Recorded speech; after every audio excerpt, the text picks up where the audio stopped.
I'm going to take you through the process of preparing feed corn for carp fishing. So what I've got here is a 5 kilogram bag of feed corn from my local farm feed store and supply store. 5 kilos for $4. Can't beat that price. And fresh out of the bag.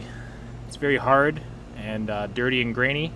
And I've noticed that the last time I prepared it, it had a very foul, almost vomit type smell to it.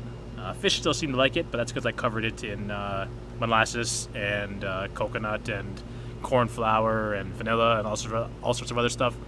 So to prevent that vomity sort of fermenting odor, I'm going to give it a rinse before I soak it and cook it.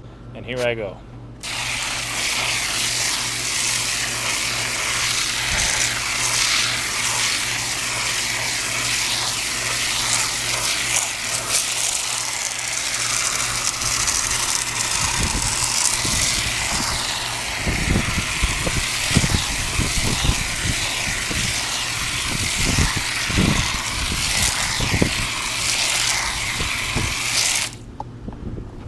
See down here all that little that residue, which I believe is what causes that vomit sort of odor.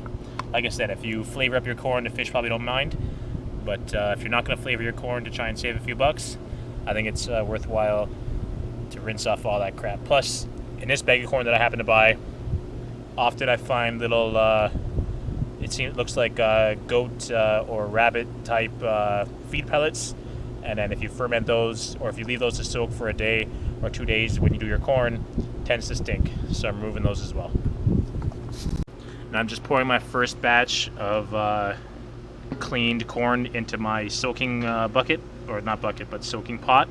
And as I do that slowly, I'm just going to look for any of those little feed pellets and remove those to avoid some of that vomit type odor.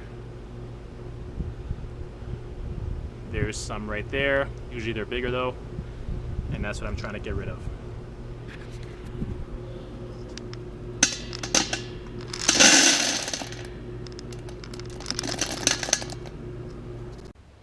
So there's my 5 kilos of corn soaking in my, I think it's a 25-liter pot, and we're going to leave that overnight, well, 24 hours.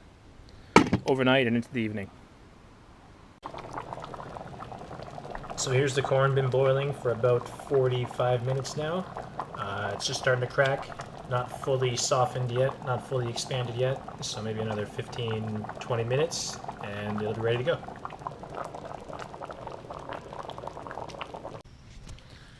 And so that right there is the finished product.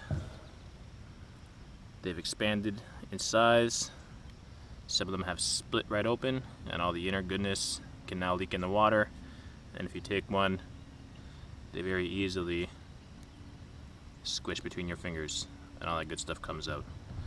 And that's it. And so there it is. That's the finished product right there. After 24 hours of soaking and then about an hour of boiling.